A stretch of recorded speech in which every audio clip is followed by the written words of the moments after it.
In today's video, I'm going to teach you how to edit blocks in AutoCAD using Block Editor and RefEdit. Before we start, a quick note on what a block is. A block is a reusable collection of objects saved under a single name. When you edit a block definition, every instance of that block in your drawing updates at once. That's powerful, but it also means you should be intentional with your changes. If you're experimenting, consider working on a copy of your file so you can always roll back. Begin by opening your drawing and locating the block you want to modify.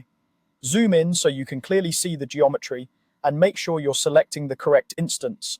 When you click the object, AutoCAD treats it as a single unit. In Properties, you'll see the block name. This confirmation helps you avoid editing the wrong item, especially in busy drawings with similar symbols. With the block selected, type BDIT into the command line and press Enter. This opens the Block Editor, a dedicated workspace for editing the block definition.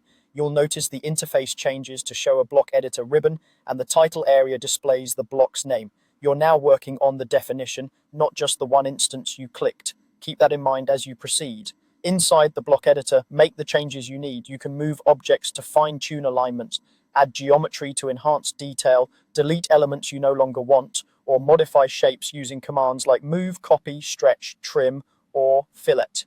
Use object snaps for accuracy, and keep your insertion point and alignment references in mind so the block still places correctly in the drawing. If the block uses layers, add new objects to appropriate layers for consistent display and plotting. Be cautious if the block contains attributes or dynamic features. Removing or altering them can affect data tags or parameters tied to schedules. Take a moment to check dimensions and scale so that edited elements match the rest of your project standards. When you're satisfied, click Close Block Editor on the ribbon. AutoCAD will prompt you to save your changes. Choose Save Changes to update the block definition across the drawing.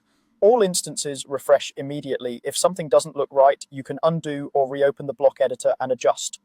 Finally, save your drawing to commit the updates. As a quick note, many users also edit blocks in place with RefEdit for contextual edits. In this walkthrough, we focused on the block editor method for a clean, controlled workflow.